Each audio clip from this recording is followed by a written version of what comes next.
नमस्कार, फाइटर समाचार में आपका स्वागत है। पेश आज 19 अगस्त दोपहर 3 बजे राजस्थान की खास खबरें।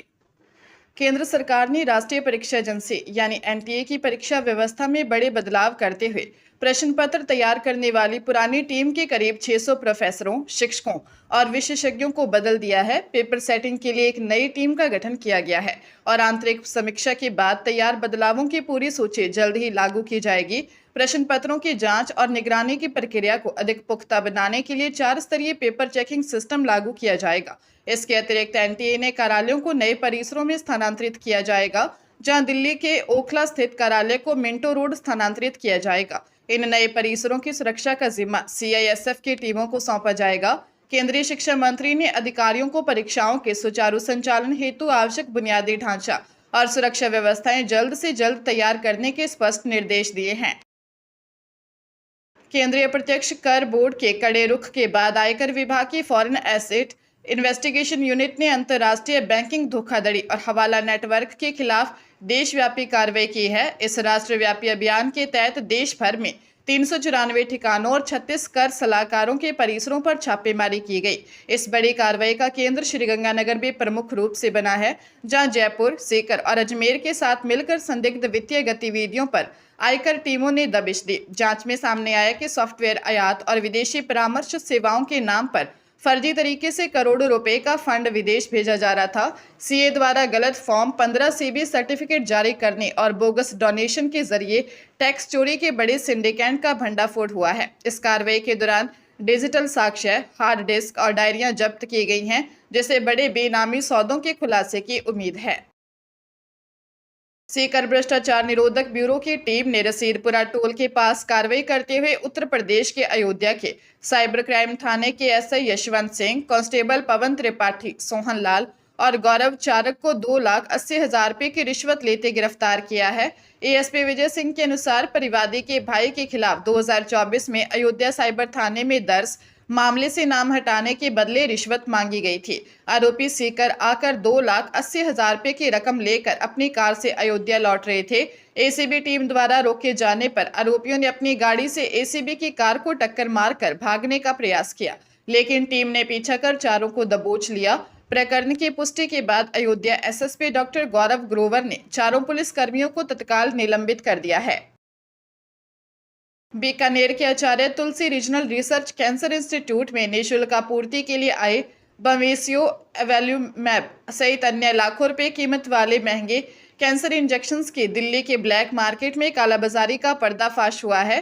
दिल्ली पुलिस के क्राइम ब्रांच इंटरस्टेट सेल ने राजस्थान, दिल्ली व मुंबई में फैले इस सिंडिकेट के 4 आरोपियों को गिरफ्तार कर 22 वॉयल इंजेक्शन और 27,19,000 रुपए नगद जब्त किए हैं।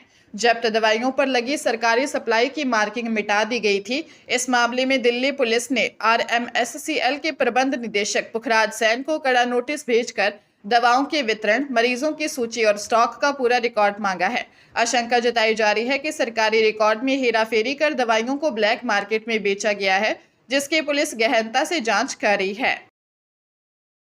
श्रीगंगानगर के जवाहरनगर थाना क्षेत्र में एसएसबी रोड स्थित कॉलोनी की गर्भवती युवती की मौत के लिए उकसाने के 9 वर्ष पुराने मामले में विशेष न्यायालय महिला उत्पीड़न एवं दहेज प्रकरण की न्यायाधीश डॉक्टर सरिता स्वामी ने 6 एलएनपी कुंडला निवासी दोषी सुखदेव वर्मा उर्फ सुखी को 10 वर्ष के कठोर कारावास और 50,000 रुपए जुर्माने की सजा सुनाई है। जुर्माना न भरने पर 6 माह का अतिरिक्त कारावास होगा। 2 मार्च 2017 को युवती घर से लापता हुई थी और 5 मार्च को पदमपुर क्षेत्र में उसका शव मिला था। इस प्रकरण में विशेष लोक अभियोजक नितिन वाट्स के अनुसार कोई चश्मदीद गवाह नहीं था। अभियोजन पक्ष ने पुलिस जांच रिपोर्ट, आरोपी के डीएनए सैंपल, मोबाइल लोकेशन और कॉल डिटेल जैसे तकनीकी व मेडिकल साक्ष्यों के आधार पर दोषी को सजा दिलवाई है। दिल्ली जल बोर्ड के सीवेज ट्रीटमेंट प्लांट टेंडर मामले में एंटी करप्शन ब्रांच ने पूर्व मंत्री सत्येंद्र जैन और पूर्व सीईओ उदित प्रकाश राय समेत 6 लोगों को गिरफ्तार किया है। आरोपियों में पूर्व सलाहकार अंकित श्रीवास्तव, नगेंद्र यादव, राजा कुमार कुर्रा और पंकज वर्मा भी शामिल है। वर्ष 2024 में दर्ज एफआईआर की जांच में पाया गया कि टेंडर की तकनीकी शर्तों में हेरफेर कर यूरोटेक एनवायरमेंट प्राइवेट लिमिटेड को अनुचित लाभ पहुंचाया गया। इस दौरान प्रतिस्पर्धा को सीमित करने के लिए पायलट स्टडी को भी नजरअंदाज किया गया। एसीबी के अनुसार बिचौलिया कंपनी के जरिए उदित प्रकाश राय और उनके परिजनों ने बैंक खातों में 1,52,00,000 रुपए की रिश्वत की रकम स्थानांतरित की गई, जिसका उपयोग अचल संपत्ति खरीदने में हुआ। एजेंसी अब संपूर्ण मनी ट्रेल और अपराध की कमाई की आगे की जांच कर रही है। नीट पेपर लीक विरोध प्रदर्शन के दौरान पुलिस कार्रवाई की जांच के लिए सुप्रीम कोर्ट के मुख्य न्यायाधीश सूर्यकांत की अध्यक्षता वाली पीठ पूर्व न्यायाधीशों, पूर्व डीजीपी और पूर्व सीबीआई निदेशक को शामिल कर एक उच्च स्तरीय समिति गठित करेगी। कोर्ट महिला प्रदर्शनकारियों की यौन उत्पीड़न और साइबर प्रताड़ना के आरोपों की भी गहन जांच कराएगी। सुनवाई के दौरान दिल्ली पुलिस ने 2,873 संदिग्धों और 240 घायल पुलिस कर्मियों का हवाला दिया, जबकि बिहार पुलिस ने गोलीबारी की जानकारी दी।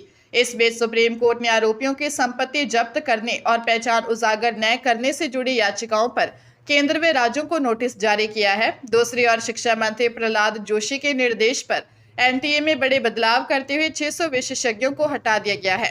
अब प्रश्न पत्र जांच की 4 स्तरीय प्रणाली लागू होगी और मिंटो रोड स्थित नए परिसर की सुरक्षा सीआईएसएफ संभालेगी।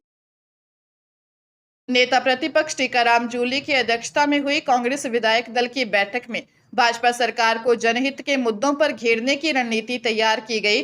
बैठक में प्रदेश अध्यक्ष गोविंद सिंह डोटासरा, पूर्व सीएम अशोक गहलोत और प्रभारी सुखजिंदर सिंह रंधावा शामिल हुए। आगामी निकाय और पंचायत चुनावों के लिए कांग्रेस ने नया फॉर्मूला तय करते हुए टिकट के लिए ऑनलाइन आवेदन अनिवार्य कर दिया है, जिसके लिए क्यूआर कोड और पोर्टल जारी किया गया है। आवेदकों के लिए 20 प्रस्तावक अनिवार्य होंगे।